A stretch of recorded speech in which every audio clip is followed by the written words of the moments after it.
ভোর বাজে ৬টা। বারান্দায় বসে আছি আমি আর কুটুনি বাচ্চা। এত সকাল সকাল ঘুম থেকে উঠে পড়ছি। আসলে আমার একটু সকাল সকালে ঘুম থেকে ওঠা হয়। বিশেষ করে আমার এই কুটুনি বাচ্চা উঠে যায় ভোর ৫:৩০ বাজে। ৫:৩০ বাজে উঠে বাইরে একটু ফর্সা হলেই সে কখন বারান্দায় আসবে এই পায়তারা করতে থাকে। তো তারে নিয়ে বারান্দায় আসতে হয়, আর বারান্দা দিয়ে এক ঝাঁক চড়ুই পাখি, কবুতর, কাক, বিভিন্ন ধরনের পাখি যে ওড়াউড়ি করে এগুলা সে দেখবে। তো তারে নিয়ে বারান্দায় ঠান্ডা ঠান্ডা হাওয়ায় বসেছিলাম। সে মনের সুখে পাখি কবুতর দেখতেছিল, কিন্তু আমার এদিকে ক্ষুধায় ১২টা বাজতেছিল। সকালবেলা উঠলে কেন জানি বেশি ক্ষুধা লাগে, কিন্তু আম্মু এর পরেই ডাক দিয়ে বলল ভাত নাস্তা নিয়ে যাও, কারণ আজকে রুটি পরোটা বানাইতে পারে নাই, গ্যাস ছিল না। তো যার কারণে গরম গরম ভাত আজকে সকালের নাস্তা, সাথে আম্মুর হাতে সবুজ সবুজ করল্লা ভাজি, আর ছিল মরিচ ভর্তা আর ডাল। তো মরিচ ভর্তাটা দেখাবো, এর আগে বলি করলা ভাজি নাকি অনেকেই খাইতে পারে না, কিন্তু আমার কাছে তো অনেক মজা লাগে। আমাকে যদি ৩ বেলা করলা ভাজি দেওয়া হয় আমি ৩ বেলায় করলা ভাজি খাবো।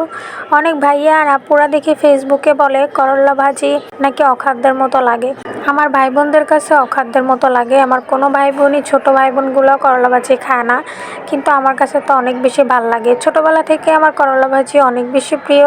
তবে একটা জিনিস এখানে মিস করতেছিলাম, লেবু আর কাঁচামরিচ। লেবু আর কাঁচামরিচ নাকি ছিল না, আনতে হবে। তো একটা লেবু আর কাঁচামরিচ হলে করলা ভাজির সাথে আমার মনে হয় আর কিছুই লাগে না। তো খুব মজা করে সকালবেলার ভাত নাস্তা করতেছিলাম। দেখো কতগুলো ভাত খেয়ে ফেলছি করলা ভাজি দিয়ে, দেখছো। তারপরে নিয়ে আসলাম এই যে মরিচ ভর্তা। কাঁচামরিচ নাই তো কী হয়েছে, সকাল সকাল থাকে যদি এরকম ঝালের ভাব মরিচ ভর্তা, তাইলে আর কি লাগে গরম গরম ভাতের সাথে। আছে গরম গরম টমেটোর ঘন ডাল।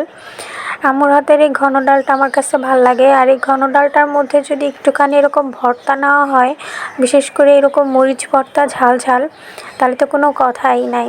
এই মরিচ ভর্তাটা আম্মু গতকালকে করছিল, তো ভালোই হয়েছে, আজকে একটু খাওয়া যাবে। দেখো, just look at the colour. আমার তো কালারটা দেখে মাথা নষ্ট। আর এটা যেমন দেখতে সুন্দর তেমন কিন্তু ঝাল। তো এটা খাইতে যায় আমার কিছু মুভির কথা মনে পড়ছে, যে মুভিগুলোতে ওই যে নায়ককে এরকম লাল লাল মরিচের ভাত দেওয়া হয় না, ওই রকম। তো এখানে অনেকেই বলতে পারো যে এত ঝাল খেলে পেটের সমস্যা হবে না কি হবে, পেট ব্যথা করবে। আমার ভাই অভ্যাস আছে, শুধু আমার না, আমার 14 গোষ্ঠীর অভ্যাস আছে। আর ময়মনসিংহের মানুষগুলো একটু ঝাল প্রিয়ই হয়, ঝাল আর শুটকি প্রিয়। তো তারা যেমন শুটকি খাইতে পারে তেমন ঝাল খাইতে পারে। তো এই যে গপাগপ খেয়ে ফেলতেছিলাম, আর এত বেশি ঝাল ছিল, সকালবেলা একদম পুরো ঘেমে গেছিলাম গরম গরম ভাতের সাথে এটা খাওয়ার পরে। তো যাই হোক, কথা বলতে বলতে 1 প্লেট ভাত সাবার করে ফেললাম। আর সকালবেলা এরকম ভাত নাস্তা খাইতে কিন্তু ভালোই লাগে, বিশেষ করে এইরকম ভর্তা দিয়ে যদি শীতের দিনে ভাত খাওয়া যায় সকালবেলা রোদে বসে, তাহলে তো কোনো কথাই নাই।